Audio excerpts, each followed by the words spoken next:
Here. Caleb, can you hear me? I can hear you. I can All hear right. you. So it says we've been live for 1:13. So when should we get started on it? Whenever like it shows our faces, that's when we start. Got you. Then I'm gonna start on my intro. Got you.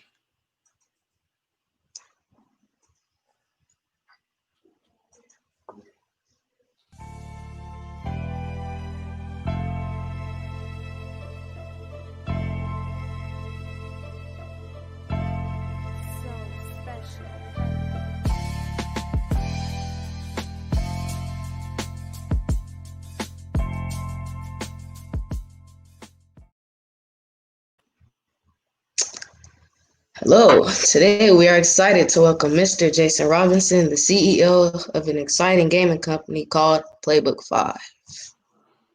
What's up, Caleb? Thanks for having me, man. What's up? Yep, we are very excited. Oh, another thing. Don't forget to Don't forget you can earn points for PS4 gift cards, Xbox gift cards, Power Hands gear, Chick-fil-A, and other stuff in the item shop, in the prize shop. And we are excited to learn about the Playbook 5 story. Let's begin with the quick presentation. Sweet. So you guys can see my screen, right? You can see my screen, right, Caleb? I can see it. Cool. First of all, thanks for moderating and being here. This is probably one of the funnest and will be the most fun interviews I've had thus far, man. So I'm looking forward to it. But Thank you. for everybody watching, thank you guys for the time. Thank you guys for making yourselves available.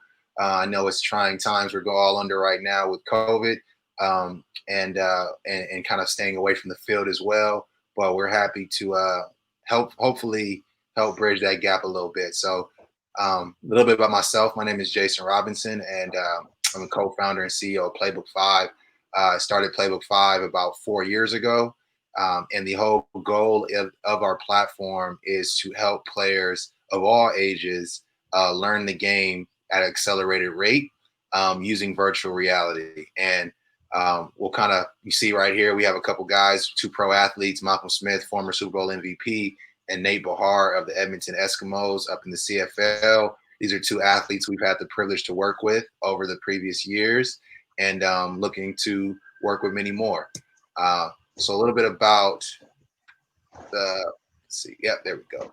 A little bit about the product and the technology. So the future is here, and more than ever, you guys are more aware of this. With your smartphones and playing the games on your smartphone, whether it be Fortnite, Clash of Clans, whatever it may be, everything is happening right there on the phone. So what I wanted to do when I found out about VR about 5 years ago is I wanted to create a solution that could ultimately end up on the phone, just like the games that I mentioned. So, the playbook is something that everyone needs to know if you're going to play sports, right? Every team has the requirements. You need to be up to date with the playbook. And we decided to make it digital, and then also extending it a little bit more beyond just having a standard playbook, but also having a virtual reality experience with it here. So these are some screenshots here that will give you some understanding of what we do. So here you see on the screen, we have what would look like a normal playbook play, but now it's on the screen. And you can see the illustration. And then this part you're seeing right here is what that footage actually looks like when you step onto the field. And the cool thing about this is you can study the game from any position. You can study the game as much as you want.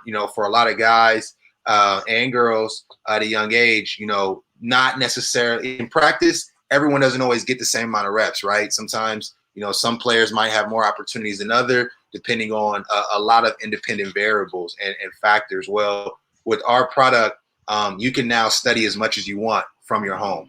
And what we want that to be able to do for the athlete is to open up opportunities to learn the game so you guys can feel more comfortable and feel more confident with it. So, like I said, we extend the practice field there. And another cool thing about this, and this is more so for coaches, but you guys may want to take a look at it as well. we have what's called a rep tracker. So, to really help this thing mimic practice virtually, we need to have some level of accountability, right? Like, what are you doing? I can't see what you're doing at home when you have your VR viewer because you're not in front of me. But with our system, we can actually see every single rep you've done, every single play you've run. So for you guys, it's something that can hold you accountable. And for your coaches, it's something they can look at and say, hey, Caleb over the summer was doing 100 reps of 969 wide drag or 14 mirror rectangle. He's done his homework essentially. That coach can have a little bit more comfort putting you into the game. So, or giving you reps at practice even. So there. And then just a couple of highlights about some schools we've worked with and teams we've worked with thus far. Westlake High School here in California, Bristol in the United Kingdom, the Les Hurricanes in France. It had the player, I said Malcolm Smith from the 49ers, Boise State, Jacksonville State. And what I really wanted to put this slide into the presentation for is to give you guys an understanding of, what reach we really have as humans, right? Like anywhere, because of the internet, anywhere you can get in contact with, any email address you can find, that's a potential customer, right? And when we started this company, because we're on a cell phone and cell phones are all across the world, we wanted to make sure to extend our reach to athletes everywhere. And, for me, I started playing a game of football at 6 years old. Went to Boise State, played college football there. To be able to take all of my experiences and all of my team members' experiences and help players in Germany and Jamaica and France, it feels really good. And it's really a testament of what you can do with the information and with your experiences once you're done playing football, once you're done playing the sport that you love, because that time will come. And whether it's at 21 years old, or you could have, if you even play 20 years in the league, you'll be 41 when you get out. So at some point, you got to think about what you're going to be doing after. And I've been able to take my experiences and spread it across the globe. A little bit, some other cool stuff we do with our company. So I mentioned we work with Malcolm Smith. So we have some custom tutorials and challenges that we'll be launching this summer that will actually be taught by Malcolm Smith and give players a chance to earn rewards and other type of merchandise. Like here, we have a rep taker shirt. Actually, this photo right here is one of our top rep takers on the platform, Jacob Doolittle. He's actually going to Liberty College or Liberty University to play quarterback this year. He was one of our top using members for the past year, and it's been really special to work with him. So just a little bit there. And yeah, thank you, Caleb. Does that answer a lot of questions for you about the product? Answered a lot. Thank you. Cool. No worries. And another thing for people that are just not tuning in, as you can see, put your first and last name and you can earn 75 participation points. All right. So after that presentation, I do have one question. Go ahead. One of my questions was, I'm pretty sure, as you said earlier, you were in college playing football in high school. But did you already have an interest in tech at that age as well? Yeah, so I did. I built my first website when I was 12 years old. I went to a magnet school here out in Los Angeles called Overwright Middle School. We were fairly advanced for the area. And, funny story, I went to private school for elementary school. And my grandmother had a private elementary school, and I went to her school, I should say that. And then when I got to middle school, that was the first time I went to public school. So the first summer, as you could imagine, I got picked on a little bit. I wasn't really used to wearing free dress to school. My mom sent me to school looking like a old Navy mannequin. And, from there, I really drew to the computer lab because it was something where I could go hang out and, not get picked on. And I ended up finding my passion there with coding and web development. I also went to space camp as a kid and kind of always had an interest for the world that's unseen. That's what I think is awesome about technology is it's a creative person's oasis, right? Because anything you can, mathematically compute can exist. And I think that's what really excited me about technology, about coding. And now we're using these technologies to build, you work with Playbook 5. Thank you. I really appreciate it. No worries. All right. I don't think you covered it earlier, but if you did you have a dream of going to the NFL? If so, what happened? Yeah, I did. I did have a dream of going to the NFL. You know, it it it's I'll tell you like this. The thing about Hmm. sports is you can only play it for so long, right? And that Yeah. that length of time, you have some control over it, but you really don't have control over it. And the reason being is because your body, right? You play sports with your body. And that was my story. So I had my first knee injury when I was a sophomore in high school. I Hmm. started playing football at 6 years old, like I mentioned. Um, and after that, it was very hard for me to continually to make those leaps and gains that it's necessary to play the game at a professional level. Now, granted, I was able to go on to college and play competitively there at Boise State, but the higher you get up in that system, the better the players are, and every notch against you, like an old injury, it just slows you down. And for me, it got to a point where I just wasn't getting better anymore because of my old injury. So, um, Oh.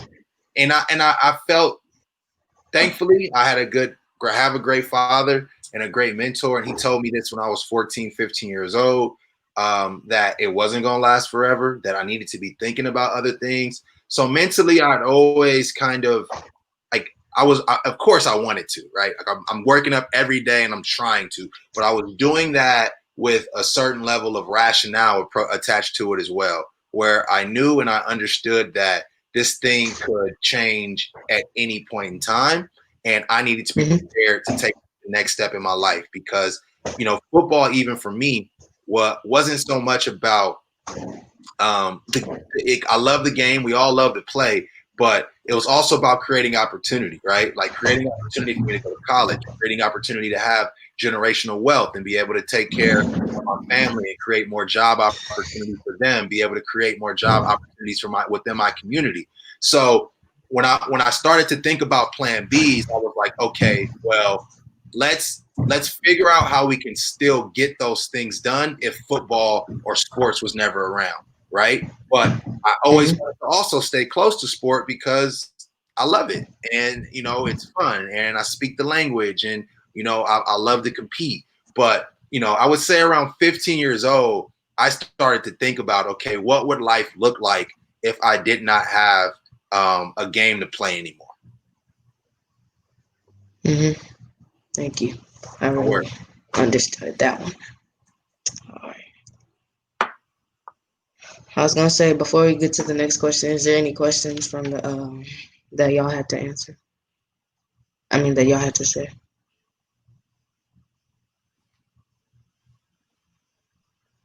In the chat, yeah, Okay. some good Yeah, I questions. was saying if there's any other questions. Doesn't look like it. Let's see. Okay. So how did you transition from sports into VR technology? Yeah, so it when you're done playing the game, it's Like was it hard? yeah, it was very hard. It was very hard, and it's no matter how prepared you are, like I was, it's still tough when you wake up and you don't have to go to practice anymore, or you don't have a game to play. And as you know, you spend so much time practicing these sports, and it just becomes a part of your life. So, and because it's so much a part of your life, your identity is a part of that, right? So when you don't have the game anymore, it's almost like you have to recreate an identity, and that's the hard part. Is like figuring out, you know, what I am now that this plan B has realized. And again, you have all types of ideas, you have all types of projections, but when things happen, is when you really figure out who you are and what you are. So it Mm-hmm. happened, and I started by like, what do I love? What do I want to do? What do I care about? What do I love about the game? You know, so there's the game, right, which is football, but then there's what do you love about the game? Like Caleb, you might like, hell, I don't know. What do you like about the game? What do you like about sports? I like that it's competitive, Okay, so you like this, very competitive. right? So Mm-hmm. I like the same thing. Also, one of the other things I liked about it is it's very strategic and mentally stimulating, right? Especially a game of football. I Mm-hmm. played quarterback in high school. So a defense lines up, every play it's a new defense. You got to figure out how to beat them, and every week there's a new opponent, figure out a new way to beat them. So I really love, my dad's a coach, so that's probably where I picked that up from. But I really love the strategic side of sports. So when I got out of sport and I realized that I wanted to be involved in work, I started to think about that side, right? So it was like, okay, how can I, Mm-hmm. be involved in the strategy of game? Now, coaching is something that I thought about as well, going to a team. But as I mentioned, I kind of have this tech like passion too, right? And I wanted to break away from what was normal to me and do something different. So I combined the tech with the strategic side, and I started to like, okay, well, let's work in analytics, let's work in sports education. Um, I ended up taking a job at another company called Crossover that just got acquired by Huddle, and I had this idea for Playbook 5, but it wasn't exactly flushed out. And eventually, I ended up leaving the company, and I decided to go on and start Playbook 5. And it was, I think the thing that really got me on it though was when I realized the impact it could have, like VR. Like, okay, so Mm-hmm. I mean, I could take all my experiences, take this viewer, send it to you, and teach you everything that well, not everything, but a majority of what I know about schematic gameplay, right?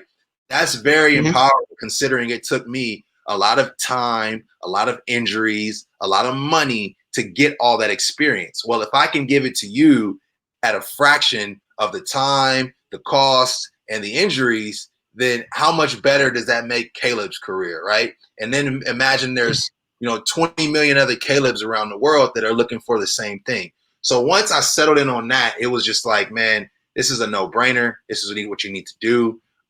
It fits. It checks the box of tech passion. Tech checks the box of strategic elements, working with the gameplay and teaching people how to think about the game of football. Because physically, yes, that's important. But up here is where you win games. Up here is where you thrive in life. I'll tell you what, this is the biggest part of the game that will Mm-hmm. transfer your life outside of the game, right?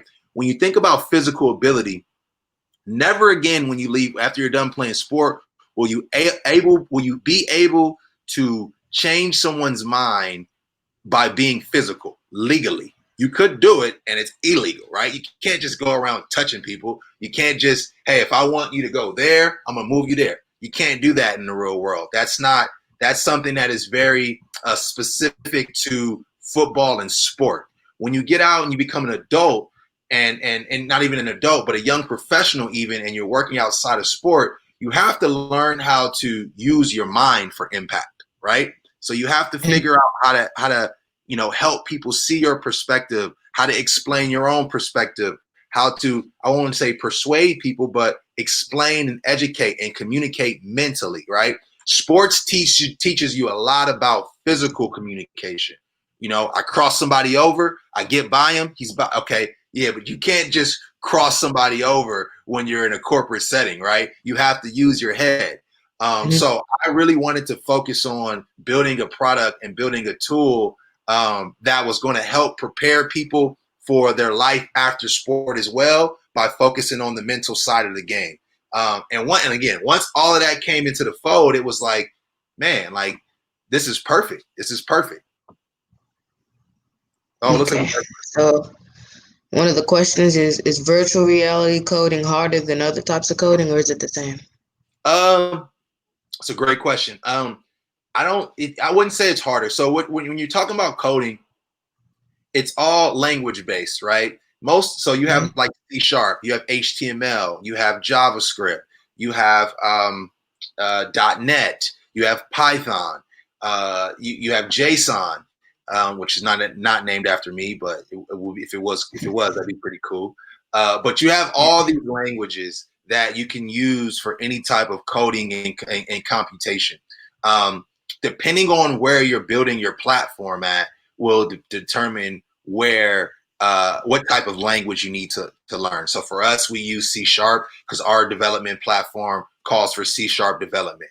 As long as you learn those languages, you'll be able to get to put them out. And then nowadays, even because of the way things are set up, you can you can actually you can code in one language and it will port it over to different platforms that may not support that language. So not really any Mm-hmm. harder. Just the toughest thing about VR development, seems like that's the question, is you have to create for an immersive world, right? So you have to think about things like not just for a computer screen, but what if you were creating a full 360 immersive world that you're wanting to engage with?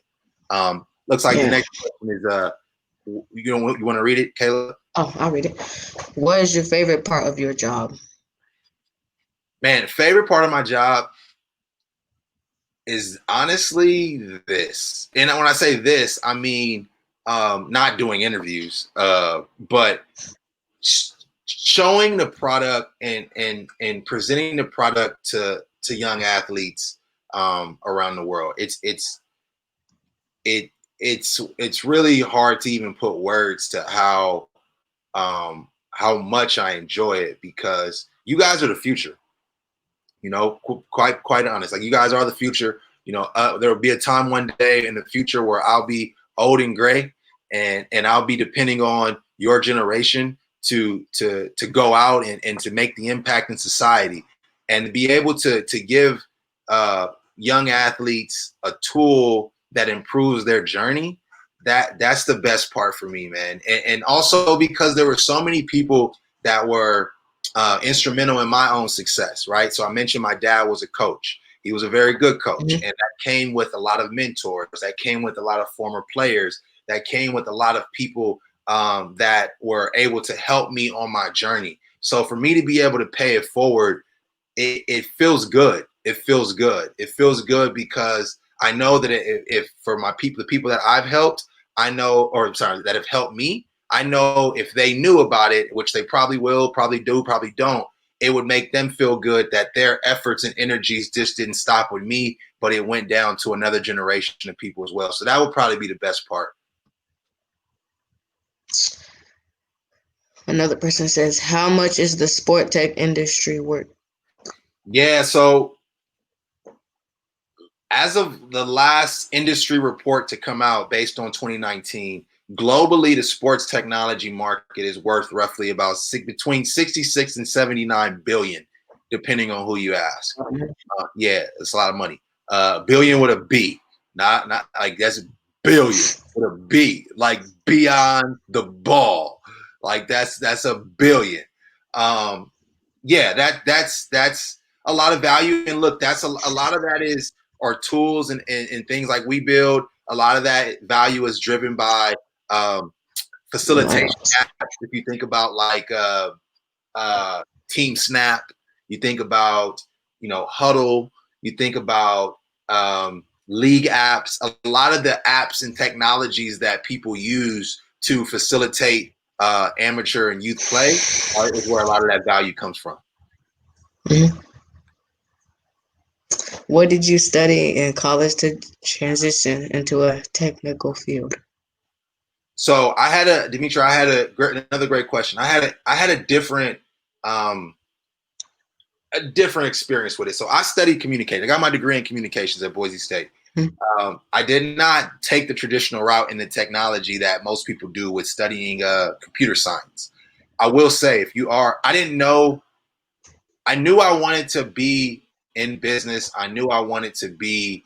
I knew I wanted to be an entrepreneur, but I didn't know that it was going to be technology exactly, right? Um, so I Mm-hmm. didn't go down the CS. But if you are interested in coding, if you are interested I would say I should strongly suggest that you look into computer science programs, schools that have great computer science programs, and start now too. You don't have to wait until you get to college to start studying these things. A lot of this information is available free on the web. Stanford has some free sources for coding. MIT does. Harvard does. In fact, most of the top tier universities and institutions have created like free versions of their courses for people to study and learn. So if it's something you're interested in, I would strongly suggest you guys getting started on it now, because you'll just be that much better off when the time does come. And you might create $1 billion company right from your living room right now. So don't underscore that at all. So he said, "This is Colby Pierce. What would you recommend to major in if you want to go in this field?" So I mentioned the computer science field, so that's kind of really general, right? That's going to be all things coding, all things. But if you're looking specifically into like sports, technology, analytics, I would look at like gaming departments, like schools that have a gaming and engineering departments. I know Boise, where I went, they now have a department called the GIM department. It's gaming and interactive media. So programs like that. Also looking at just data analytics, like, because the other part about what we do is it's an analytical play too. It's not just a technology. It is a lot of number crunching, creating profiles, statistical profiles. So any program or school and university that has a data analytics system could be valuable as well. But you won't lose if you go after computer science.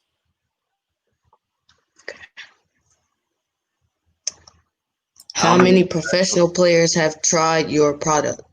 London, I've honestly lost count. I'll approximate, I'll say roughly 20. And that's individual. That's not including players that may be on a team that was using it. But yeah, quite a few. We do most of our business with high school and colleges and youth programs. And when we work with pro guys, it's generally on a one-to-one basis, things like that. To follow up on the question, who are some of the professional players who tried the VR? Yeah, so Malcolm Smith, like I mentioned, Nate Bahar, Keith Rivers, them too. Keith Rivers, Bruce Davis, Orlando Scandrick, former Dallas Cowboy,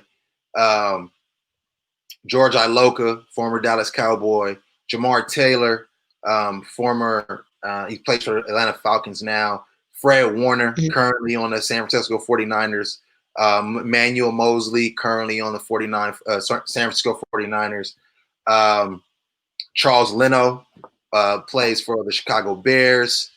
Yeah, that guy off the top is tough, but hopefully that answers pretty good. Answered really good. What advice would you give to young football players? Okay, so that's a broad one, but I mean, look, be real with yourselves. Okay, be real with yourselves, and when I say be real with yourselves, be real about understanding the opportunities to go to the league, what those numbers really are, what those chances really are. Be real with yourself before deciding whether or not you're ready to play tackle football. If you're, I was a kid that I just, I wanted it so bad. I wanted it so bad because my dad was coaching. I grew up in it. I wanted to play tackle. I played tackle at 6 years old. Now, I mentioned I had knee surgery. I also had a number of other injuries. And a lot of that is attributed to the fact that I think I may have just gotten started playing before I was ready, where I was just very passionate. I wanted to, but I physically was not ready to go out there and meet the demands of the game.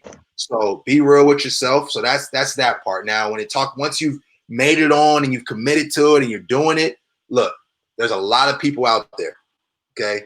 And everybody loves this game because it's a great game. you're going to have to work your tail off if you think that you're going to have to work. Look, you're going to have to work your tail off to be a starter. You're going to have to work your tail off to be a good player. Once you become a starter, you're going to have to work your tail off to get a scholarship. You're going to have to work your tail off to keep your scholarship. And then you're going to have to work your tail off even harder if you think you're going to get to the league. And then you're going to have to work your tail off to stay in the league. So the name of this game is working your tail off. And if you're not willing to do that, be real with yourself.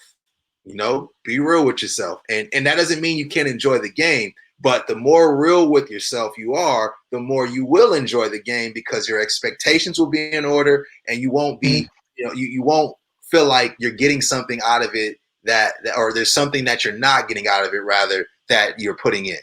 Hopefully that answers the question. Do you come to school in Dallas?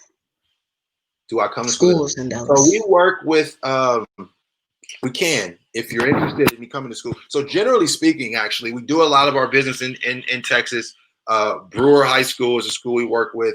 Langham Creek also out in Houston, and Holmes out in San Antonio. So we'll spend. Had it not been for COVID, we would have been doing this actually in Texas, and I would have been there. I try to come down quite a bit. There's a great football presence there. There's a great energy around it. I think the kids and the coaches really enjoy what we do, and I love it. It's hot. It's hot as heck out there in the summer. I don't know what I'm in Los Angeles. I love the breeze. But yes, I do come, and when things start to open back up to regular scheduled programming, I'll be there more often. What's the good, bad, and ugly about pro sports? The business side being traded politics. So, all right, the good part about let's just go straight to the good. You get a lot of money, right? That's just obvious, right? Yeah. That's you get paid a king's ransom to play a game like a 6-year-old. So that's awesome. The bad part is,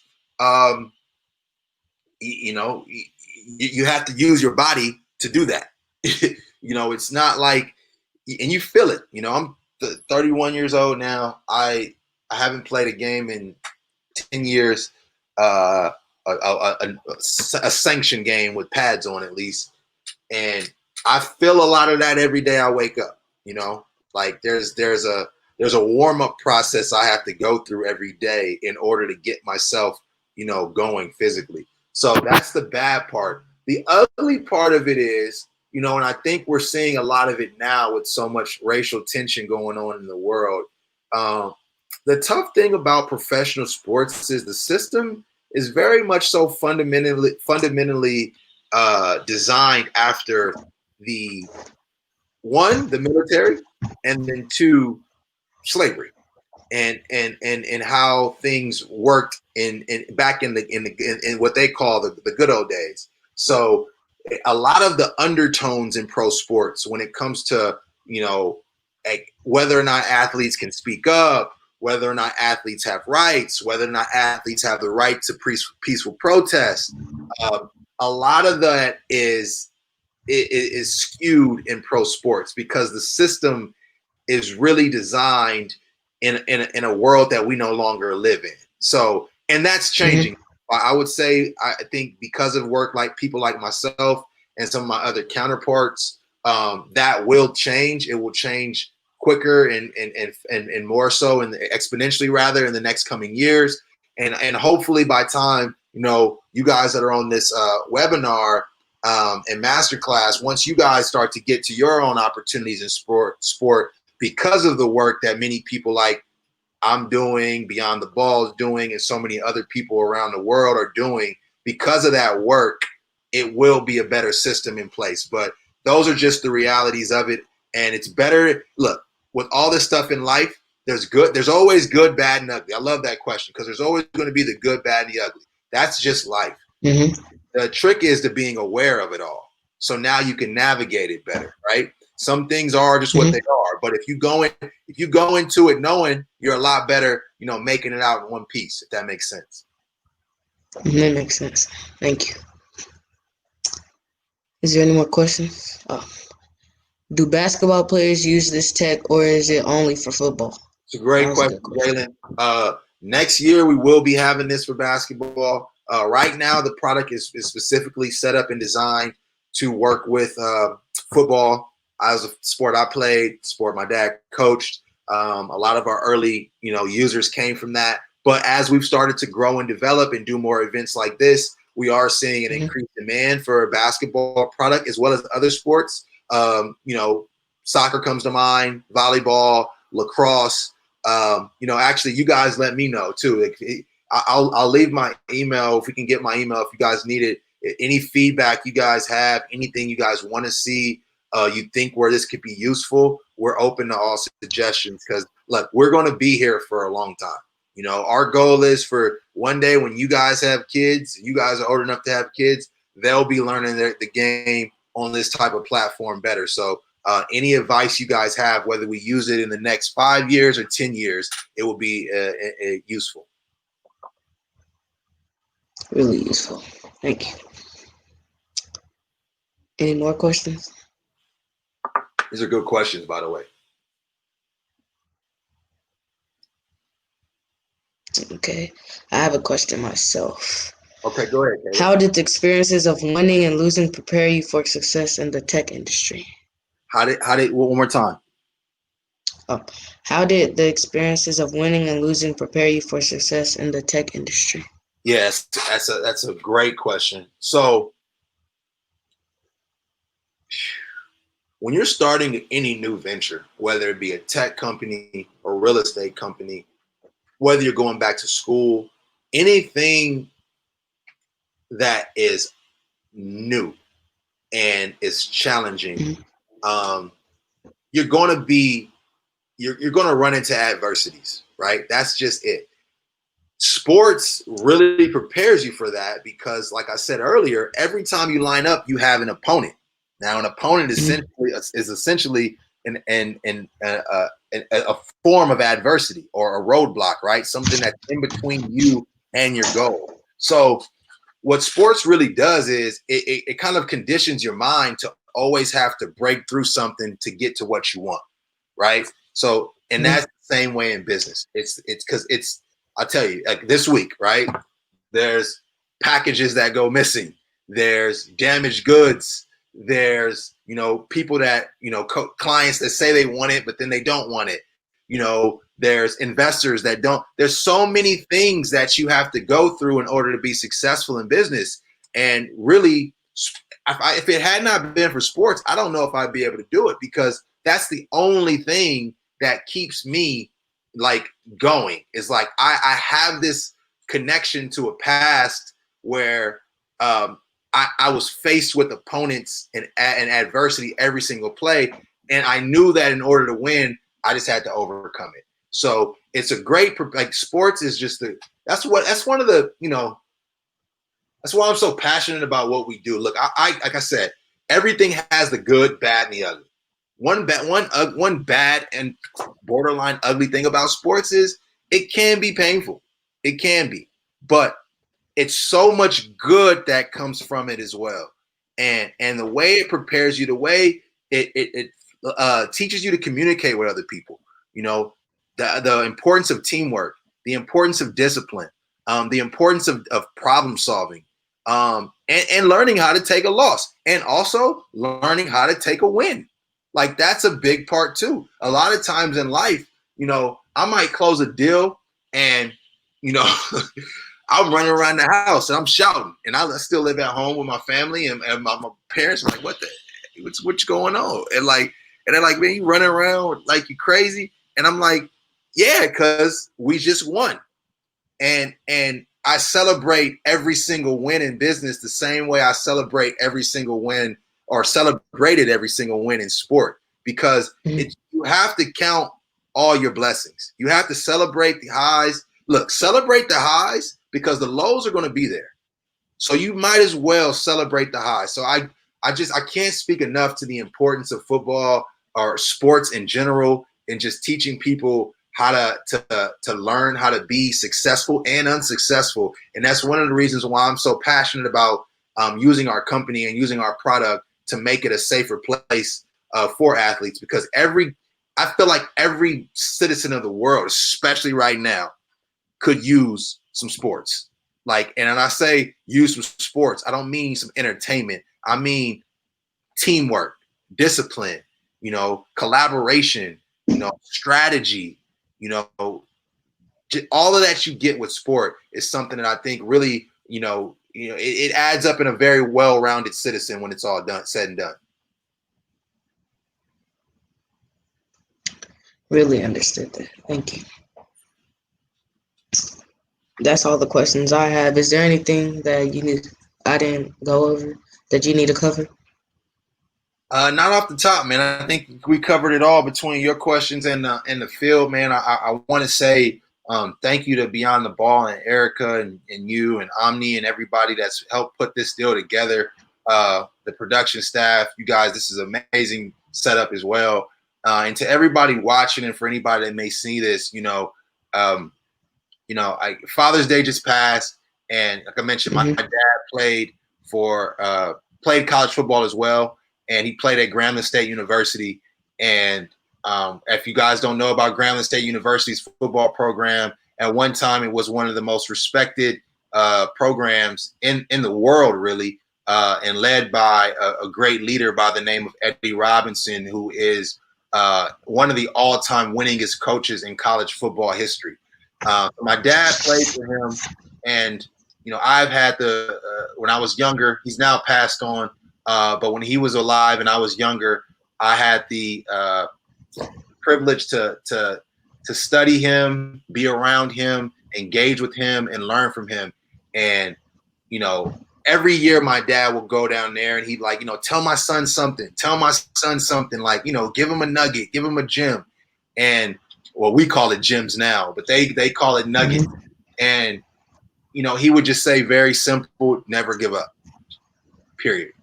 So that's my message to all you guys in closing. Hopefully you guys are wearing clothes too. In clothing and in closing, that just never give up. Never give up. Keep pressing. There's always going to be something in front of you. It never changes, but just keep fighting, keep fighting, keep fighting, keep fighting. Because I tell you what, you can't stop somebody who won't stop. Period.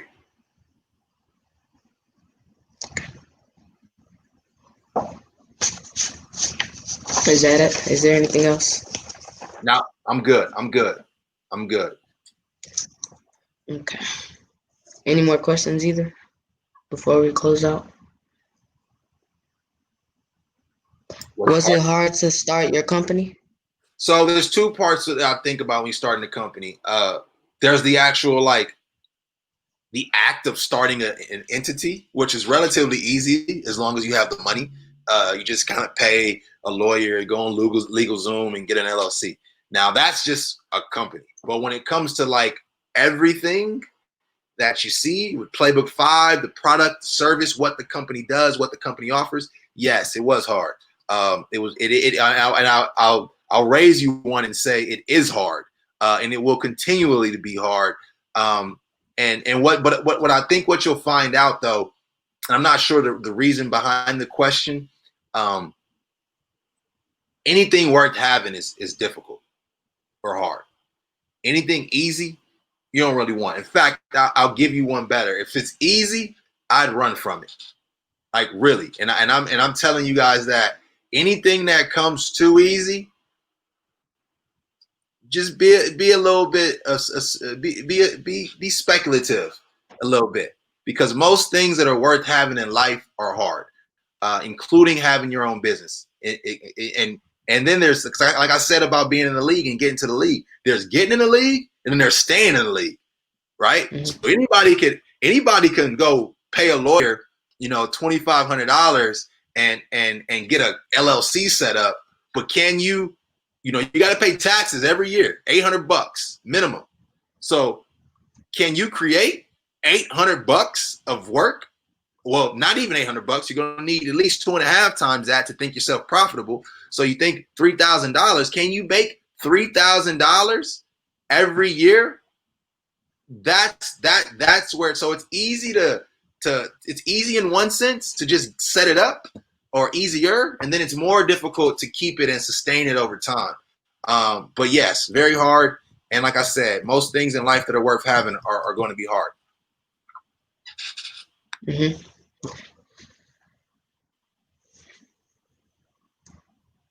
Make sure there's not any more questions.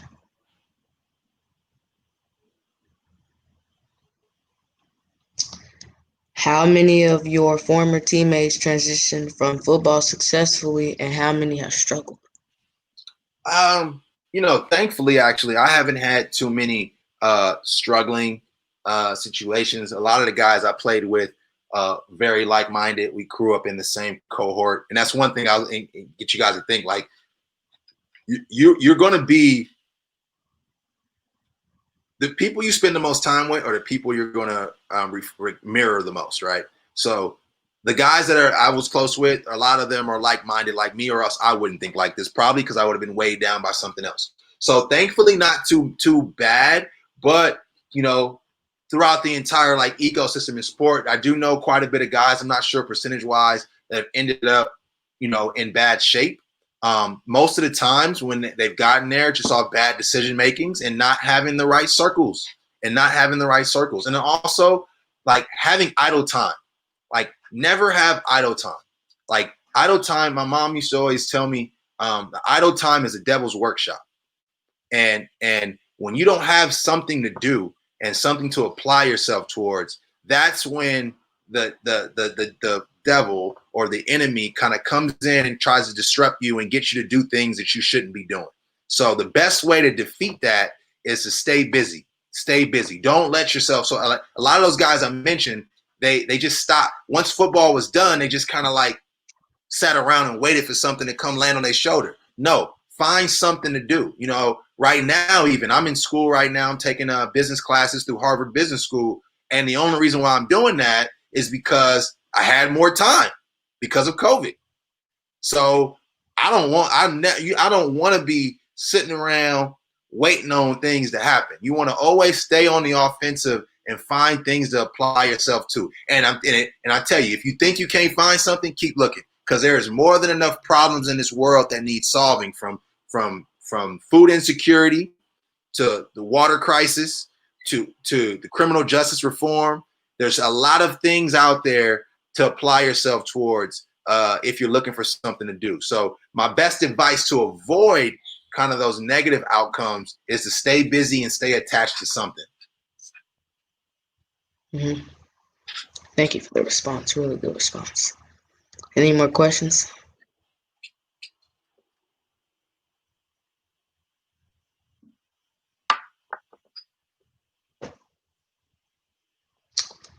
So I think that is it.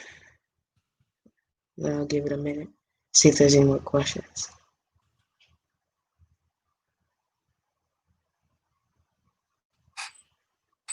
Well, they got an email going across the screen right now. Feel free to reach out to me. Right now it has the numeral 5. I think she's gonna fix that up real quick. But give me a feel free to shoot me an email. Any follow-up questions?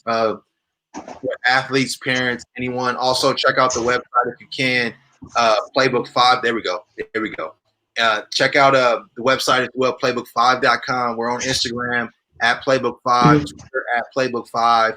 And yeah, hopefully we'll be in all you guys' schools in the coming years, and you guys will be able to touch the product. I think Erica has something special for all of you guys that are collecting some points and engaging with Beyond the Ball.